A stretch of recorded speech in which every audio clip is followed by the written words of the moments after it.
Is it not?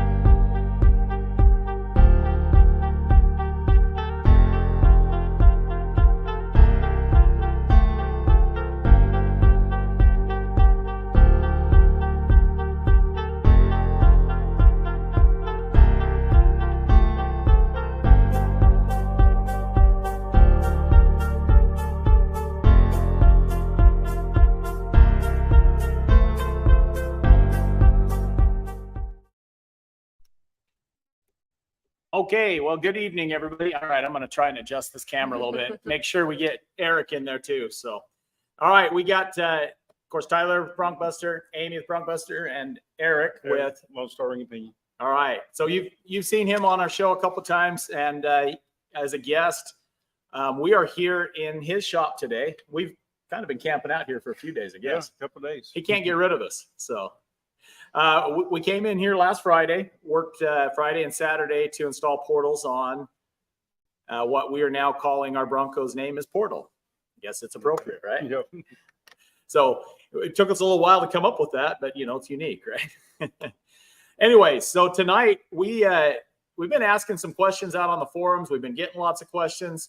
We thought it'll be a lot of fun to come out here while we're in the middle of an install. So we showed up here about noon today. We had to take off for a couple hours to go work out a few parts that we need on the brakes, but we've spent about 4 hours getting it to the point where we're at right now. We wanted to have it at different stages so we can show you guys and some technical questions. So I want to first say, please get your questions in your mind and start throwing them up in the chat, in the comments, because our goal tonight is not just to sit here and chit chat, even though I love sitting here and chit chatting with Eric, but we want to answer questions that that you guys might have that are out there. So I've got a few questions that we've received that Justin has been gathering on the internet today and the last few days while we've been installing portals. I've been kind of disconnected from social media, so I'm not sure a lot of what's been going on there. So with that, we have a whole bunch of fun stuff I think we can cover. And I'm going to ask Eric some questions here as we talk through this, because it's been great having a guy like Eric that's all he does is ring pinions. Yeah, ring pinions, axles. So when it comes to the proper way to install them, and we wanted to make sure that we're here with him installing these first sets, putting together our instructional videos that will make it possible for maybe one of you guys that are really mechanically handy. But that is one of the questions. Well, I guess first off, we had a question: how's the progress so far? Well, progress is great. We went out this last weekend. I've put about 600 miles on Portal so far. We've tested it at some higher speeds just to see what it's like on noise. If it's getting hot, that was one of the questions. And we live in Texas, and of course, everybody knows it's hot, right? Road manners. Yeah. What do you mean by that? Like just drivability, manners, noise, anything going down the road. Anything going down the road. And what we found was, number one, it accelerates awesome. I mean, oh yeah, it woke up this Bronco like never before, being able to have that gear reduction. And one of my concerns, and one of the questions that came up was, what is it going to do with that much gear reduction to RPMs? And I think I was running at 90 miles an hour. I had about 2,500 RPMs. And I averaged coming here from the hill country here to Houston, Katy, I guess, I averaged about 16 miles per gallon. That was going at 85, 90, because that's in Texas. That's the way everybody travels on the freeway. Now, I noticed that if I slowed it down to in the 70s, that seemed to be the prime spot of getting about 20 miles per gallon, which means to me it's in a good torque curve for running 38-inch wheels on a 4-cylinder and traveling at those speeds, getting that kind of mileage. I was very impressed. Yes. The gear reduction is about like putting gears in it. So yeah, if you go to a taller tire, you're going to be at about the same RPM. And that was actually one of the questions on one of the social medias today that I did see was, well, what advantage, how are you getting more torque to your engine from your engine by putting just portals on. So how would you answer that? Because your gear reduction is at the end, so you're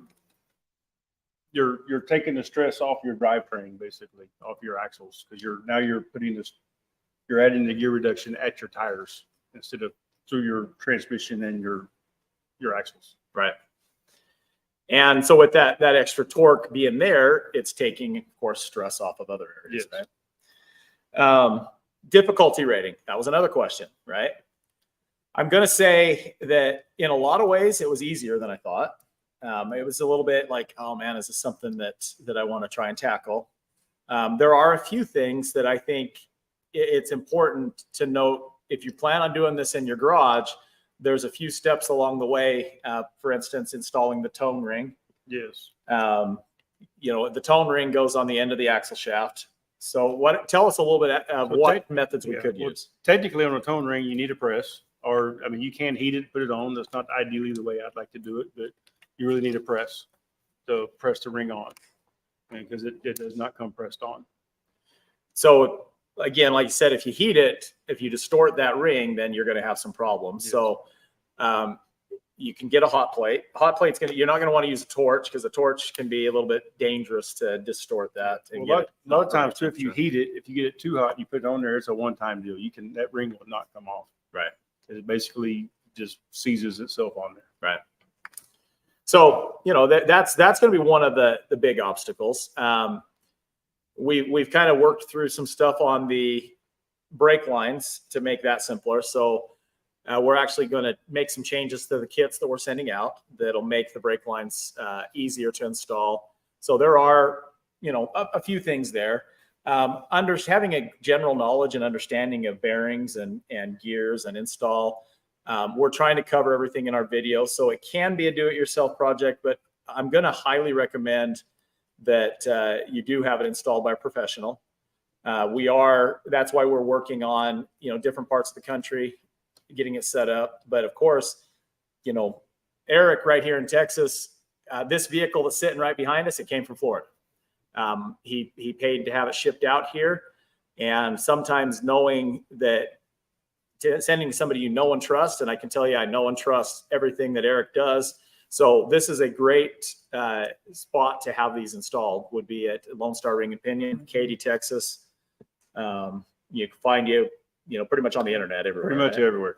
This is the guy that has the famous Bronco on 1-ton axles and 43s. And 43s. So now I will say on 43s, my pumpkin had a little bit more clearance this last weekend. Just a few inches, just a little bit. We went out and wheeled and had some fun. So not only, I like working with Eric, but it's a lot of fun to go out and hang out. A little friendly competition. It's friendly competition. And so, I'll talk about and say that, portals make this an incredibly capable vehicle. We went up stuff that was a good challenge, right? Okay, Eric, you are my witness. Did we take it easy on Saturday? We beat on it. We beat on it. We beat on it on true BroncBuster fashion. At least we kept them on all four wheels. All four wheels on tires. Now, there was a few times. So, this time going out, I left the sway bar on. I kind of wanted to see the differences. And this weekend, we're going to go back out again on Saturday. I'm going to take the sway bar off because this came as a stock, came stock as a non-Sasquatch with the M190, no sway bar disconnect. It was a black diamond. And so we basically started from the base. And I did that for a couple of reasons. Actually, it was before I even thought about putting portals on this Bronco. Back in March when they opened the order banks, I said, all right, I want to see how quickly I can get a Bronco. And I really want to see and show that you can start with this base rather than it happen to be a Badlands. Especially, a lot of us think, well, we got to get a Badlands with all of this tech and then we'll build from there. And I think we found that a lot of times we're throwing away money. Yes, I believe so. So this is a lot quicker and easier build to get, and it's a good starting point.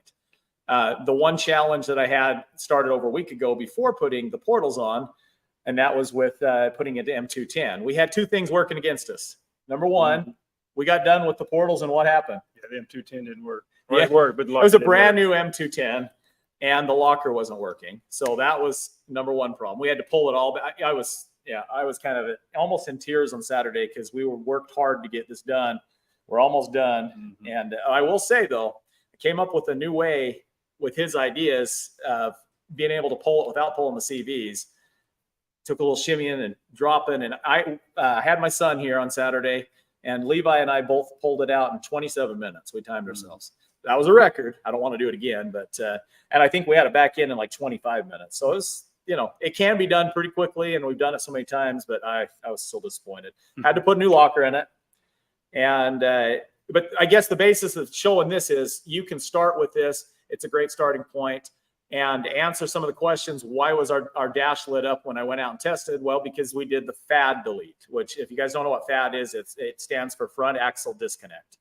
On certain models of Bronco with the M190, not all models, it comes with front axle disconnect, which is a bunch of electronics that basically It disconnects one side of the front axle, so the front ring and pinion is not turning down the road. so it cuts down on, I guess, parasitic It's drag, right? Parasitic drag, and it ultimately you get a little bit better fuel mileage and stuff like that when the axle is disconnected. And so and less wearable parts. And with that, I had ordered a ProCal tool, knowing that to delete it out. Well, I ordered the wrong one. I ordered it for a 2.7 liter. We tried deleting it with ProCal, or not ProCal, with the ForeScan. I tried deleting it with FDRS, and none of those successful yet. I finally did get my ProCal tool, but it was not deleting out the FAD anyway. So the light issue is nothing to do with the portals. It's a four-wheel drive issue with the front drive unit.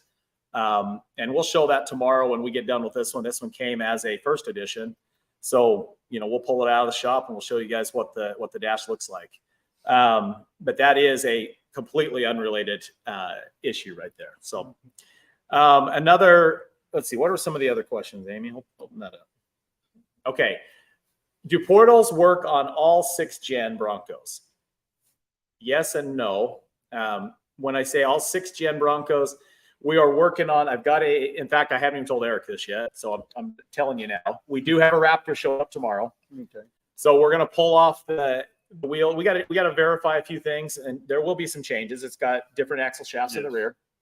We know that for sure, but as far as the flange bolting pattern, if there's a few things that'll bolt up the same, then there's just a few. We'll have to have some axle shafts made. Yes, we'll have to make axle shafts, and I believe it'll work, but we'll find out tomorrow. Other than that, all 6th gen Broncos, of course, not baby Bronco, full size Bronco, they will. Yes. What makes portals so expensive? The biggest thing is, here you can kind of see there's a lot to these things. I've got right here this is from the rear. So I haven't put it all together yet. In fact, I got a view. I'll show you the rear in a little bit, but essentially this is the, you had the word for it earlier. It's the upper cog gear, what I would call it. Upper cog gear. And this is our thrust bearing. This is the helical gear that we've talked quite a bit about. And all of that engineering, helical gears are way more expensive than a straight cut gear. Yes. Or a spur gear. 70-75 aluminum. So let's talk, I guess, aluminum real quick. 60-61 is pretty dang strong, but 70-75 is far stronger. And the best way to equate it would be our friend Austin that does a lot of our machining. He equates it to basically equivalent to machining metal, steel. Mm-hmm. It's very hard to machine, but it's very strong. They use it in aircraft landing gear, big aircraft and stuff. So it's a lot more expensive. It's more machining costs. It's more, the material cost is a lot more. And it basically starts at big chunks of aluminum that get milled down to that with a lot of inner workings. So, our hope is that with quantity, this is a fairly new product to market. Even though portals have been around they've been around forever, especially in the 80 something years, I think, yeah. Is when they were first invented. They've been around a long time. I think with talking about the cost, somebody was wanting to know the difference between putting portals and making the same build with the other stuff. Very good question. Yep. So if you look at what a portal does, and it's hard to understand until you really see it and look at it. It basically acts as lift, because here's this top cog gear. Is that what we called it? Yes, cog gear. There you go. That's where your CV comes in. That's normally where the center of your wheel would be, right here, right?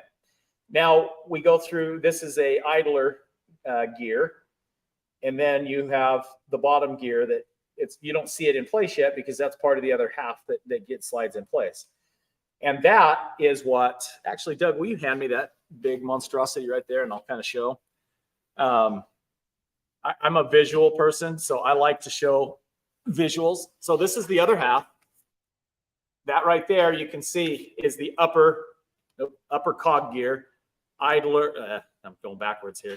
Idler, and then we have the bottom. So, and this is where the wheel bolts up. Okay, 5.5 inches of lift. So first off, let's talk about what you have to do for 5.5 inches of lift on a Bronco, right? Yes, it's full suspension lift. It's a full suspension lift, but can you go and just put some Icon stage 7 5.5 inch lift and do nothing else? Not necessarily. I mean, you can, but are you going to be able to go off road, or are you going to be breaking CVs? You'll be breaking CVs. Yeah. So 5.5 inches, when we talk geometry, and it's one of those things that sometimes is hard to visualize if you're not doing mechanical stuff all the time. But if you picture that CV, which it's kind of hard to, maybe I can turn this, that CV coming out, and we're at full droop because we're on jack stands. We have a full droop. That CV coming out here, you want it to be as level as possible. That's I guess the biggest limiting factor and difference between a Jeep and an IFS. Yes. A solid axle. And listen, this guy's the expert on solid axle and putting a solid axle underneath a Bronco. The limiting factor on IFS is you really can't go much beyond about 2 inches. The flex. Well, and 2 inches of lift, if you go beyond, I can just tell you from my experience, you go beyond 2 inches of lift and you're going to be in trouble. Well, the CVs can't handle a lot of flex down droop. Right. So I say 1 inch is really my max. That's why I'm so big on the body lift. If you're going to do a suspension, splitting it between the two, 1 inch is really I say, but I'll give it 2.5 at most. You go beyond that and you're doing stuff like dropping the differential. Yes. And what happens when we drop our differential? Well, then you create drive shaft angles also. Drive shaft angles. You lower your ground clearance. Lower ground clearance. So the whole reason that we do lift, I mean, besides it looking cool, but if we're off-roading these things, the whole reason why we do lift is for ground clearance, right? Yes. And so we talk about putting on Portal Bronco, we put 38 inches or 38-inch tires on it with nothing more than portals. And when you sit there and compare, when we put my Bronco next to your Bronco and measured from the ground up to the pumpkin in the rear, I had a couple more inches, only because we got all of that lift. I mean, it's just like a big box underneath there. So it was interesting to watch the two as we went, right? I was watching what you were doing, and sometimes you were getting hung up on on your pumpkin on a few spots. I actually never got hung up on the pumpkin once. My limiting factor was keeping all 4 wheels planted, right? And that's, again, limitations of IFS, difference between Jeep and Bronco. But again, then we talk about how great it is on road with the Bronco. And anyways, so it's all that whole discussion. But I also didn't have my sway bar disconnected, so that would make a difference. More flex. There's ways to get more flex, but even at that, there was nothing that we did the other day that it was like, okay, I could go up it, or you went up and I couldn't go up. We went up everything together. Yeah, we both went up everything. It was a good comparison of what Portals does, and stuff that we went up the weekend before, and we went with our Jeep group, and one guy broke. What did he break? His brand new Jeep, very well built. I mean, I think he had about $40,000 or $50,000 into it. And so, anyways, I'm going to circle back around. Sorry, guys, I'm getting off topic. Amy's question, or the question that was on here, what's the difference? Basically, if you talk about what it requires to regear, to add the lift, to still be able to have that height, which really, if you're gonna go up that much, you kind of need to do a long travel kit. Yes. Regearing is one thing, but you can only go 4.7 is our limiting factor. Now we've talked about we can go above a 4.7 in an M210, M210, yes. but you have to modify it, right? Yes. You're gonna have to do some little bit of grinding inside there. Just a little massaging. A little massaging. It's doable, but it takes some work. Or you're gonna put a new front drive unit in, the Ultimate 44, drive shafts, rear Dana 60, suspension, all the things to get there, and you're over 40,000. It's more money to build it right, to be the same compatible, right? And listen, I'm not saying we don't want to change out that suspension. We just don't want height in our suspension. And we talked about that 2 weeks ago when we had Glenn from Radflow on. We talked about how we can, putting a stock suspension up against the Radflow, you're going to have a lot better ride quality and a little bit more up travel. You can work on that travel some, but we still have limiting factors with IFS. Anyway, so that's to answer that question. Did I answer it right? Did I answer every part of it, Amy? I think so. I mean, from your standpoint, okay. If Doug's in the background saying yes, so I got it. I answered it. Are portals same design intent as a UTV? Technically, kind of. Technically, kind of. They're same concept, but these are much stronger than you'd find one on a UTV. Right. So, I mean, you can get them on a UTV for pretty cheap. Well, really. UTVs are going to be a straight cut gear, but they're Right. But a UTV kind of goes back to the same thing. UTV just shows the difference is you can put tractor tires on a UTV with portals, right, with a much smaller CV shaft. Yeah, and some of those go up to like a 35 or 40% gear reduction too. But I think it's important also to understand that UTVs came probably a UTV wasn't even invented when the portals were first invented, probably 70 years later at least. So yes, they can, but portals have been around for a long time. It's just, and I guess the distinguishing factor is to understand that Tybus has been around doing this for a long time. So you had portals, and then about 20 years ago, Tybus was the first one to take and do a bolt-on portal. A bolt-on portal is basically taking a stock vehicle that came with IFS, rear axles. We're not talking about a vehicle that came already with portals mounted on it. They came up with the ways to adapt, and this is the fourth generation of that. They had different variations to work through all of those issues, because it wasn't like, okay, we throw portals and it's the same as what went on the Unimog or on the H1 Hummer or whatever. It took a lot of adaptation, especially on an IFS vehicle. He said, the first time that they threw that, I think it was version 2 that had straight cut gears, and they put it on a G-Wagon, which is an IFS vehicle, the sound was horrendous. And it wasn't that they changed to straight cut or a helical gear to save money. They changed the helical gear because it's a lot better and a lot quieter, especially with an IFS. So that's a big distinction to make out. Now, one of the other questions, and Doug's reminded me here, the TUV. So let's talk TUV and what that is. It stands for Technical Inspection Association. That's in English. That's what it translates to. It's a certification. It's kind of a universal worldwide certification, but it has a special meaning in Europe because, guys, we're lucky. We are lucky we live here in the USA and we get to do what we get to do, because we can go modify a vehicle and go out and have fun without having our vehicle impounded and towed away. Mm-hmm. They're held to a very high standard. And so they have to meet the TUV standards. Now, I'm going to talk about what that is. So TUV certification means the portals meet the requirements of the German Equipment and Product Safety Act, number 1. Okay. Number 2, every part that is integral to the mechanical function of the portals has been approved by the TUV on these. So every single part has not only been inspected, but it's been tested at length. We're not required to do that here. We don't have that kind of testing for aftermarket upgrades. They had to go through an incredible amount of testing and inspecting to get there. TUV is also accredited by US's National Recognized Testing Laboratory, or the NRTL. So when we talk about the experience matters, right? I would love nothing more than to say, well, listen, I can manufacture these right here, and we can stamp made in the USA, and hopefully one day we can maybe get to a point like that. But these guys have been doing this for 20 years. They have the experience. They went through the trial, the error, not on off-road racing, but on-road daily driver vehicles. So that's a big distinguishment. I think I covered that pretty good. I have no idea about what this one question is, so I'm going to skip over the Nitro 16-inch suspension.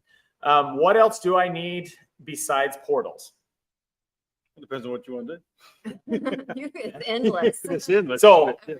here's the thing. Okay, and we've had this discussion. Let's talk about if I took, well, it's not this Bronco, my Bronco, which we call Portal now, that came as a just with an M190 rear lockers, because it has rear lockers on the Black Diamond, and it had 4-wheel drive in the front. So technically I'm 3-wheel drive. If I put portals on that vehicle, how capable would that be with an M190? It's still pretty capable. What do you think it would make that front drive unit comparable to? Maybe a Dana 44? I think it would definitely. Okay. So what we did going with the basically taking an M210, which is, I think they say it's equivalent to like a Dana 33. No, it's equivalent to a Dana 44.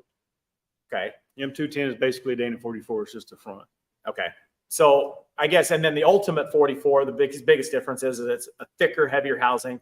We'll take bigger gear sets, and then the weak tube on the side is addressed in that as well. So those are the differences. And you take in that Ultimate 44 or the M210, which is equivalent to a Dana 44, and you put portals on it, it's pretty much equivalent to putting a Dana 60 in. Pretty much right? equivalent to a 60. So that would be the comparison, right? Is we are now taking and putting all of those components. So what else do you want to do? Well, some people want to put a Dana 60 on it. I mean, a Dana 60, you can still brake. So, I mean, the more stress you take off the inside, because putting a portal on these corners is taking stress off your CVs, taking stress off your transmissions, taking stress off of everything. It's still not a bad idea. If somebody wants to do a Dana 60, you know, and we have some people who are talking about that. I mean, we have guys that right now are going to be putting on, they already have the Baja kit, long travel with portals. So, hey, I can't wait to see that. You know, long travel with portals and all that height. I think that'll be an incredible build. So what else do you need? Depends on, I guess, really how much you want to spend. Yes. The biggest point on portals is what can you do to keep most everything stock, especially your geometry, and then increase the capabilities, right? I do want to clear something up on, on the M210 versus the Ultimate Dana 44. Yeah. Internally, they are the same. Internally, yes. And so it's the same ring and pinion. Right. And it's technically the same carrier, but the Ultimate 44 is a 32 spline versus 29 spline. Well, and to clear that up, as of in about 10 days, actually it's more like 7 days from now, we will be able to sell a 29 spline as well. Okay. Because some guys want the Ultimate 44 and still run their 29 spline CVs, you know, like they have RCV or something. Yes. So in the and I mean, the spline count does make a difference. The more splines is more, is stronger. But those are the main differences. You're right. The carrier, everything inside, but the difference is the housing is so much stronger on the Ultimate 44 and bigger, so that you can fit the bigger gear. Basically, it's cast iron versus, I call it, or it's cast aluminum. Well, is the M210 is cast? Yes, but it's a lot thinner cast. And the M190 is pot aluminum, basically pot metal aluminum, whatever you want to call it. Very, very weak. So, okay, how often to change the oil? Tybus recommends every 30,000 miles. It's very easy. What we're looking at it right here, of course, you don't take this apart, but on the back here, there's a drain plug. That drain plug comes out, and that's where you would drain the oil. So you want to remove your you don't have to remove the tire. It's just going to be a lot cleaner, I guess, right? Pull your tire off, pull the oil, and it gets the same oil that would be in your differential. And then to fill it, well, it's on the other half. Yep. On the other half, there's a port on the side. Well, yeah, here. There we go, right in front of me. This is where it fills. And this actually also serves two purposes. It has a tube that comes up to a canister that meets up here. We'll show you that piece. So this canister mounts up here, and that allows for, that's your breather tube, right? Allows for the expansion and contraction. So if it did push oil up into here, then it would drain back in. It's got 2 little holes. We recommend if you think you're going to be going into a lot of water, one of those holes gets plugged. The other hole, it has a fitting in it. You put a cert in and put a little tube and take it up into the engine compartment so it can still breathe without getting water into this. So that is an additional thing. If you're going to be going into heavy, I mean, you're talking with the portals probably, above the bottom of your doors for sure. So, I mean, you're going in some deep water, but it is a good idea to do that. Let's see. Is it still IFS? Yes, 100%. That's the beauty of it. All the IFS components, independent front suspension is what IFS stands for. So independent means that one side is independent of the other side and move independently. That's what makes an IFS so much smoother, because a live axle, one side bumps up and the other side bumps down. Yes. And that's what makes it a little bit rougher, right? Go back to oil real quick. I would highly recommend on these, if you install them, the first oil change to be somewhere between 500 and 1,000 miles. And that flushes any porosity, your bearing, like all your bearings, you lose 2,000ths of clearance on bearings whenever they break in. Once they seat, and that gets all that premature metal out of the system. So while I'm here with Portal parked out there, I've already put 600 miles on it. Before I leave tomorrow, I ought to just drain it. Yep, drain it. Look at it. And we can kind of do an analysis. I mean, you see if there's anything in there, but no, that's a good idea. It's not that it's cheap. Differential. Yeah, same thing with a differential. Anytime you do a new gear set or anything like that, 500 miles first oil change. I don't think that's a bad idea. You don't know what kind of impurities might have worked its way in there, right? We kind of touched on this one question, Doug. I think how do portals give more torque? Well, I guess we said it does give more torque. We never talked about how. So, I mean, in simple terms, how does a portal give more torque? Gear reduction. Okay, so it's like a bicycle, right? It's basically gears. It'd be like you having a 38-inch tall tire, then you put a 31-inch tall tire. It's less turning resistance. Right. One of the big things was everybody asked, is the 4-cylinder underpowered? Amy, what do you think? You drove that today. Is it underpowered? Not at all. It's very. What does it feel like? Feels like I'm driving a race car. I haven't driven a race car, but that's what it feels like. Right there. Thankfully, that nifty little pedal box thing. Yeah. Okay. So what is it? The Pedal Box Pro is your favorite new toy, right? That's right. So yeah, I mean, it has the Ford Performance Tune and it has the pedal box. So I mean, that wakes it up on the throttle response. So the combination of all that, it just screams down the road. So yes, we were able to do 107 miles per hour. We went across the border into Mexico, though. Just anybody that's wondering, that's where we're at.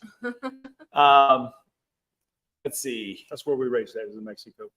Yeah, There you go. it's not very far. I mean, we're in Texas. It's a quick jaunt across the border. Went 107 miles an hour, recorded, and came back. So with that, all right. What are some of the other questions you got, Amy? Terry has asked thoughts on braces or guards for the portal housing. Yes, Terry. Thank you. We are working on some different ideas on that now, because as we put the portals on, a lot of it depends on your offset of wheel. Yes. And I can do a little video and pop it up and show you guys, not tonight because I don't have that Bronco's outside and it'd be hard to kind of logistically. But if you, there are some ways that we can put some guards on there. I really think the answer is going to be the wheels that we have coming. So we have wheels on order. I've got a couple of sets here. We're actually going to be putting one set on this one that are CTIS compatible, or just buy a set of positive 66 millimeter, which pretty much sets the whole tire back and protects all of those components. I think that's the best answer, because we can make some guards, and we want to do that. In fact, we have some more ideas too, that we're going to be solving a couple of things on the torque of the rear differential tube. So we got some stuff in process there. We're going to bring out. People, if you don't know, on the forums, there's a lot of people saying that they're spinning tubes, right? Mm-hmm. And welding them is an option. I don't highly recommend it, because if you don't weld it right, if you don't heat it right, you can put a slight bend in that, and then you're going to be taking out bearings, right? Yes and no. It just depends on how you weld it. How you weld it. Yeah, but I'm just It's saying all- that's probably not a do-it-yourself at home project. You got to be pretty capable to do it. Yes. And so I see guys on the forums now are going and welding their tubes, which is great. I just would be very cautious because you can cause other problems there as well. So we got a few ideas that we're working on there for a possible bolt-on truss to take care of that for not just portal Broncos, but all. Okay. Yes, And we've got Bronco Batty. Are the portals fully rebuildable? 100%. Yes. So it actually is. We were talking about that right now. You got bearings. So let's talk about the difference between. Earlier we were talking about the difference between a unit bearing and actually I'm gonna let you. Yeah, I'm gonna set this. Yeah, I'll give it back to Doug. It's heavy. So we talk a lot about axial thrust, and that's a rear view. We have a camera set up on the rear. That one's kind of taken apart a little bit more, but where this goes in place in the rear, this is that location back there, right? You've got your helical gear, upper cog, right? Which again, helical gear, the importance is that you're always in contact, right? You never lose contact. That's the difference between a spur gear and a helical gear, is there's no way to not lose that contact. As soon as you start going at high speeds, especially, it becomes a loud whine. And this here is what It's a tapered roller bearing, Yes. or the thrust bearing, right? Yes. So we talk about thrust bearing. Thrust bearing is very necessary. Be similar, you said, to what's on my 450, right? So that would be really similar to like a full float rear axle. Full float rear axle, Dana So 60. you preload those bearings, but you torque them down, and you have an inner and outer tapered roller bearing. Right. So they'll take a lot of axial It'll thrust. take a lot of Axial thrust. And that's basically what you have, because that is if you talk about a downside to helical gears, is they're constantly wanting to push apart from each other. Right? And so it has that goes back to why it has to be designed with materials that can handle it, withstand it. And again, why experience comes into play. I mean, they have portal Broncos out there with 150,000 miles on them successfully. So rebuildable. Yes, these are all rebuildable parts. As the North American distributor for them, we are going to stock spare parts that will be able to be sent out for rebuilding. Actually, I think the rebuilding part is kind of the easy part of this, because it's a matter of pulling the wheel, pulling this apart, and then whatever part needs to be replaced is not a huge deal. No, it's not. So it's, yes, they're rebuildable. What else you got? Okay. Oh, real quick, Tyler. Oh, yes, go ahead. We've got, you mentioned how many miles people have already put on their portals. We got a couple comments on TikTok about 16,000 miles later, ... implying that they wouldn't last. So do you want to talk more about how much these have been used out there? I mean, yes, I thank you, Justin. Well, number one, like I said, they've got Broncos out there with 150,000 miles without being rebuilt on G-Wagons. So experience, guys, matters. Experience in this field matters. It's not just going out in a race application. This is an application that matters for longevity, for lots of miles. But yeah, let's talk about that. I mean, why would portals be any different than your transmission or your? I mean, technically they're not. With a helical gears, almost really like the same as a ring and pinion or something. Right. I mean, the way they're driven on each other. So, but design is crucial. Yeah. And, so technically, the only wearable parts I really see, unless you have a failure in there and you don't catch it, is bearings. Right. And then if you have a bearing failure, you should hear it. Right. Way before it messes up any gears. So yeah, you start hearing something that doesn't sound right, or feeling. Yeah. I mean, part of driving a vehicle is always knowing when something changes. And that most people that are familiar with their vehicles, you recognize when there's something going on. You recognize when there's a change, and that's when you check it out. Is there maintenance? Yeah. I mean, there's maintenance on everything on a vehicle. But what's the side? Well, I mean, I guess I could, every time I go out on the trail, replace a CV, which kind of sucks. I've done that before, right? Or I can go 30,000 miles, change my oil out, and keep going. And the biggest thing with anything, even I mean, you can waste a portal in 5,000 miles, but the main thing is maintenance. If you hear anything, and water is what kills most of everything off road. Right. If you drive through water, you need to check the oil. You need to make sure it's not milked. Same thing with your diffs. You drive through deep water, you need to check oil and everything underneath your truck. That's a good point. I don't think most people realize that. I mean, we've got a lot of new guys in off-roading, and I stay away from water. I don't like mud, and water just creates so many more problems that I don't like dealing with. So that's me personally. But it's an important thing to understand that you go through water and it's electronics. You got alternators, you got gears, you got a lot of things that, I mean, steering racks. I can't tell you how many people have destroyed their steering rack because they punctured a hole in their boot or didn't have their boot on tight and got water in there and it destroys it. I mean, so everything you got to be, it takes maintenance, right? So that kind of went along with this next question is they were wanting to know what the maintenance is involved. Okay. taking So care of this. I would agree with what Eric said. After 500 to 1,000 miles, pull your wheel off, pull the plug, drain the oil out, put the plug back in, and add oil back in until it's just like on a differential till it goes to overflow. So you're probably $40 worth of oil and an hour's worth of time. Then leave it for 30,000 miles, really. In 30,000 miles, check it. Check the oil. It doesn't hurt, I guess, to pull some oil samples, send it off. And I mean, that doesn't cost very much either. Yeah, I mean, I've never sent oil off personally, but that's, I mean, I I just guess look at it in my could. hand, but. By the time you do that, the main thing is just if you drive through water or a bunch of sand or something, just check the oil. Make sure the oil's still clean and good, right? And then don't have any fragments or metal debris in it.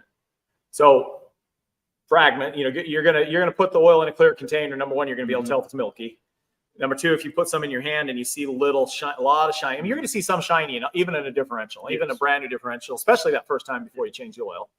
But if you start seeing lots of chunks and fragments, then you probably better have it looked at and serviced. The easiest thing to do is put oil in the palm of your hand, walk out in the sun, and let the sun hit it. Right. If that oil is sparkly and glittery, you got a problem. You got a problem. Then address it. Not rocket science. Nothing. I mean, that part, the maintenance part, is actually the easy part. It's just paying attention and like everything else, just knowing to check it and look at it. Right. Okay, Johnny Bunkus says portals also improve up travel. Tire is 6-inch below center line. What do you think about that? Technically, yes. I mean, your tire's not going to hit the fender, right? But you still have your suspension still has the same amount of up travel, right? I mean, that's where going with like a Radflow coilover with a remote reservoir, extended travel. Because they can design it to limit down travel, but you can get a little bit more up travel. Yes. So yes, Johnny, you're right. You're not going to probably on the stock suspension get any more up travel because you're going to be limited on that spring load, right? Yes. Okay. All right. Got, how do you preload the tapered roller bearings on the upper gear? Very good question. I just did it a couple of times tonight, so I'm going to tell you because this guy taught me the best way to do it, and I also got Tybus's recommendation. So. Basically, actually, will you hand me that piece again real quick? So this here, of course, is inside here, right? And if that one doesn't come out, we're fine. Here, I'll just help you understand. So this part screws out. So it takes a 3/8, just like taking out your differential plug or something, 3/8 drive. You can pull that out. And behind that, well, actually, that's what sets the preload. Yes, so what sets the preload. You'll see the race, right? Yes. So that 70, what do we say, 75 foot-pounds. You go 75 foot-pounds, and then there's a plate that goes over to cover this. There's 2 pins that have to line up either top or sides. And so you go to put that plate on to get the bolts to mount. And if they don't line up, you're going to back it off just a little bit. So basically 75 foot-pounds, back it off just barely. And yeah, so that's what we're talking about right here. So when this plate goes on there and it's lined up, so right now I'm a little bit off. Let's pretend I'd already set that preload to 75 foot-pounds, and we're going to back it off a little bit. Yeah, there you go. But anyways, that's the general idea. That's where you set the preload on your thrust bearing. And that is a very important part of it, because if you over torque it, what's going to happen? They'll get too hot. It'll get too hot. And speaking of heat, I was very curious. You know, that was one of the big questions. How hot do they get? And, you know, after driving it all the way earlier today in the heat and going 85, 90, every time I stopped, I would go out, I'd put my hands on the top of it. I could get more scientific and get a little heat gun radar, right? But, you know, in general, you can feel it. Just like touching a wheel bearing on a trailer or something. You stop. If you could touch it and hold your hand on it, it's not too Right. It was no hotter than this arm or any other component because it's in the heat and we're driving down the road. They all were running about the same temperature. So that's an important thing. So we know, and that's what we did. We went out for a test drive too before we even did anything. We went for a little drive, came back, checked temperatures, everything's good. That's when you know the preload. Now, what happens if you're too loose on your preload? The bearings will chatter. Okay. So you'll get movement here where that gear will chatter back and forth. Got it. What else you got, Amy? I love all these questions, guys. So please keep them coming. This is great. We've got on Instagram, NorCal Cap asked, can he be the guinea pig trying them out on the Rubicon? Well, I'm going to be the guinea pig on the Rubicon. We're actually going in September. So I'm going to say it out there. Anybody who wants to join us on the Rubicon with the Portal Bronco, come see us September 10th through the 13th, 14th. So yeah, we're we'll fine tune it a little bit as we get closer. But yes, we're taking this and reimagined BroncBuster, which Eric's going to be finished with next week. If I don't keep pulling them away on portals, right? No, we still got a few things. The paint is pretty much done. We'll have episode 2 out later this week, so you guys can see where BroncBuster's at. But we're taking both vehicles out. We're going to Moab, meeting with Performance Ford there in Moab. We got some meetups with them. We're going to go do some wheeling. Then we're headed to see you guys out at Super Celebration West. Right after Super Celebration West, we're heading straight to do the Rubicon. So if you want to come see how they perform, come join us. It'll be a fun one. Of course, we're going to video the whole thing, and we'll have a good video of the Rubicon with portal axles. But yeah, that's our plan. What else, Justin? You have any more, or we keep going with Amy? All right, we'll keep letting Amy go. I think we're good. So, oh wait.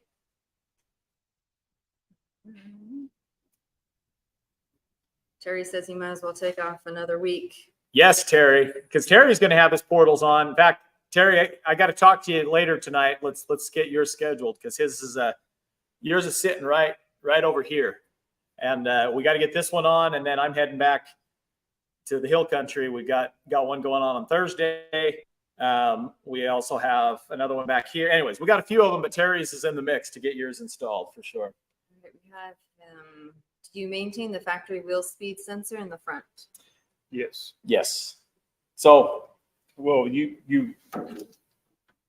that's the beauty of again, when we talk experience and been doing this on G-Wagon and vehicles for a lot of years, this wasn't a big, when I talked to him about, well, everybody's struggling with this very thing, wheel speed sensor, and making the computer happy.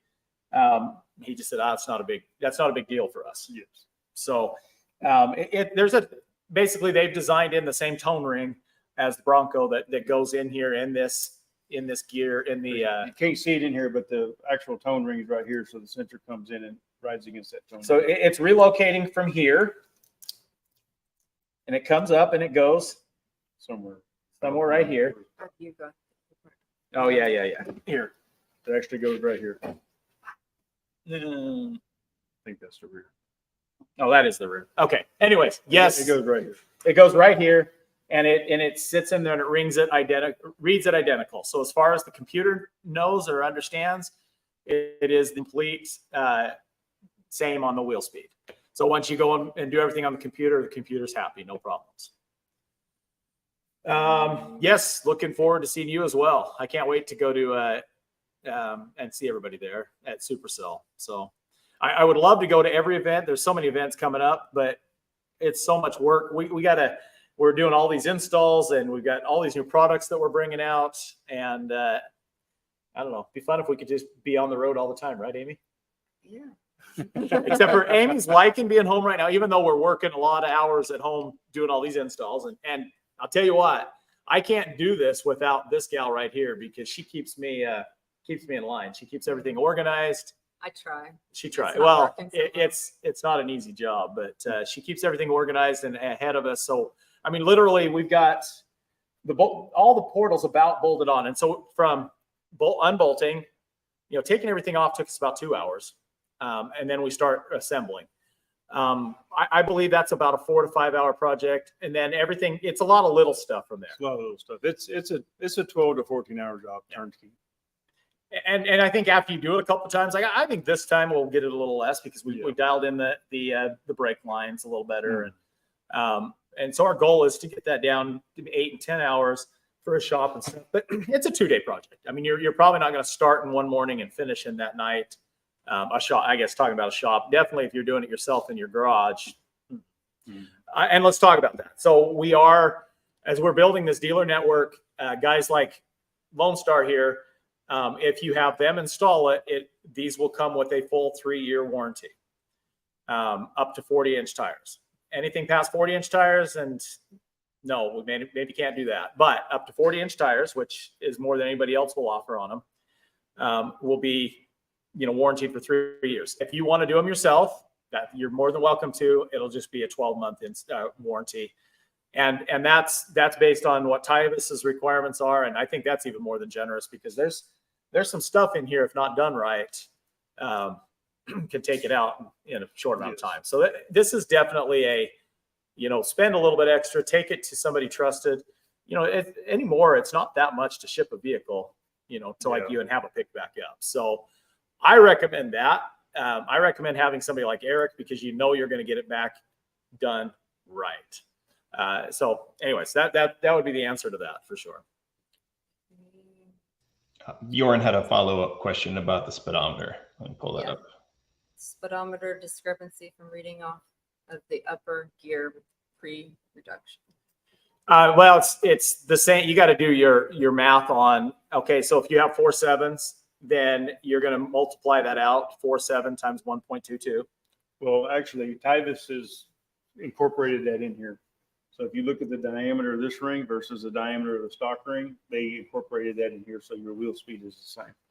Or as far as your speedometer is correct, once your gear reduction is down here. I just had an aha moment. Okay, well, that's why as I'm sitting there playing with it, I need to set it back at 4.7 to be accurate on the speedometer, is because that's okay. All right, see, this guy is a wealth of knowledge. So different. So that's it. The different size ring. It's actually taking that into account, the 1.22%. All right, which is kind of awesome. What else you got? Looks like Johnny Bumpus says portals plus 40s is equivalent to a 9-inch lift. Who needs more than that? I mean, I'm not. Yeah, that's a lot. That's a lot. I don't think you're going to ever need more than 9 inches of lift for sure. I got Grayson in the background waving his hand saying he does, but I really don't think so. We're kind of trying to bringing Grayson back down a little bit. He always wants to be taller. Well, actually, that was his dream today, and then tomorrow his dream is to be back stock, and then it's dream again. Anyways, I tease him, but Superior Gymnast says wrenching power steering. Yes, sir. Well, good. Well, hopefully you're wrenching it with the new Haas 3.0, right? Well, what did we not cover? Doug, did I miss anything here? Okay, I got one more. They want to know, is there an estimated cost set of portal Badlands Sasquatch? Yeah, they're available on the website right now. In fact, I say get in because they're going fast. If you want to get in on this next batch, they're almost all gone. But they're $24,999. So $25,000 is a set of portals that's not installed. Again, we did talk earlier on a comparison build as far as if you're going to do suspension, you're going to do drivetrain and all that. Easily you're going to spend past that $30,000. So the biggest thing is doing it up front. Now, I will say that's one of the things we are working on. I'm working with one of the things with Performance Ford. We're working with a few other dealerships and stuff, and that is to have different dealerships that can roll it into your financing. So if you're buying a new Bronco, and let's say dealership A that we work with, we send you there, you buy the Bronco from them, they install the portals or whatever and roll it in. Or in some cases, they'll hire out a shop like Eric to do the install. That's that certified installer, but it gets rolled into that initial financing. That's something we're working on right now. We still have different deals we do periodically with we have a firm as an option. We did a promotion for the first month with 0%, and we'll periodically do different promotions that way as well too. So, All right, here's the big question: how noisy are they?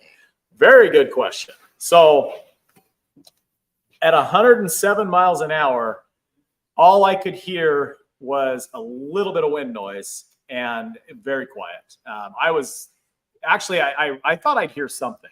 Yeah, I didn't hear zero noise, and I'm a gear guy, and I was listening. No, he was listening. He was listening because we keep talking about this. Okay, what's the difference between a spur gear and a helical gear, and really want to know that comparison. And there's a reason why a helical gear is the best. And right now we're the only company that has commercially available today portals for the Bronco. So,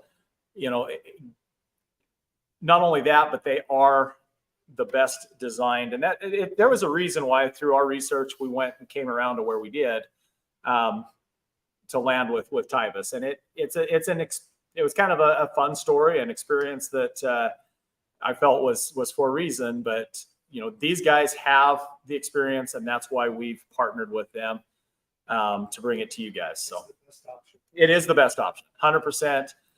It's very hard for anybody to argue that when you understand how gears work and what makes a gear work properly, right? And especially in an IFS on the Bronco. So, cold weather up in Canada, it's a robust at -45. So in that case, you just want to run a thinner oil. Okay. Because really, you want to get the viscosity to a point where it's throwing it up on everything. We'll have to do a little look into what oil. Well, whatever they're being recommended for their differentials up there. It should be the same weight. It should be the same weight, which is probably up there is just a general 80-90 weight. 80-90 weight. Okay. What happens if we run an 80-90 weight down here? You still can. There's nothing wrong with it. It's just, in my perspective, as Texas is hot, I like to run an 85-140. Just a little thicker oil, so that it's way got to kind of stick on there. So once it gets hot, it's not so thin. Right. Because mainly when you first get going down the road, it's kind of already sticking up there on You want it to roll up to the top and go get up there. Top fast. Okay. Good questions. So For Low Life has a suggestion for your license plate on portal. Oh. Rut roads have been before. Oh yes. Well, anyways, we're I think that pretty much covers everything. Again, we wanted to kind of show what it looks like, open it up. I'm a very visual person, so I love to see the inner workings of stuff. It makes it a little easier to sit there and talk about, okay, what is this? Why is this? What is needed? And why does it cost so much? Well, it costs so much. Number one, you're paying for experience.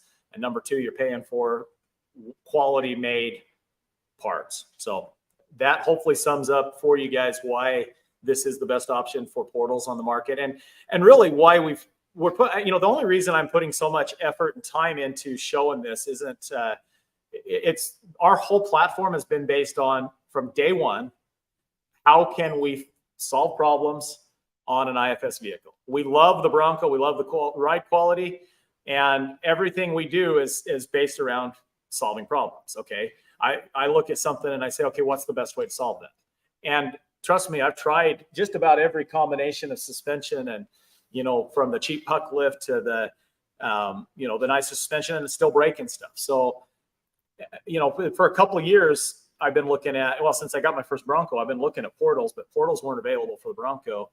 And once we realized that this could be a reality to solve that problem, this is an important one. I think, to me, this is game changing for IFS. We're in a whole different world now that their Bronco is out. Bronco's never going to go to a solid axle. That's just not the platform that they cater to. So if we want, and we love our Broncos, well, we want to have the most capable.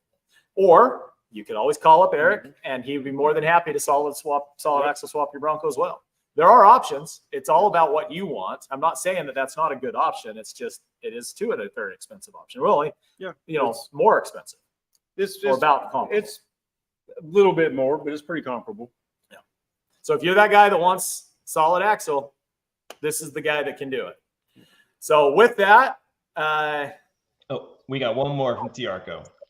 Oh yes, stock Badlands Sasquatch portal overall lift is 5 inches, 5.5 inches. I'm trying to remember. I did the math, and it's not. I'm kind of tired tonight, I guess. Once putting on 38s and the 5.5 inch lifts on portals, I think I have 2 more inches underneath my bottom of my differential, partially because you got a bigger pumpkin, because yours a Dana. In the backs or the front's a Dana 60, the back's a Sterling 10.5. Okay, so it's a big same pumpkin. thing as in a Super Duty. But relatively, 38s to 43s, I'm right there with more ground clearance, partially because you have that bigger, but partially because you're doing all the lift at the wheel with the ground clearance. So yeah, you can take a stock Sasquatch, not do another thing to it, ride it, and that's what he's doing. Ride it with those the wheels and tires that you have, and you can. I mean, you can 100% put stock wheels on it.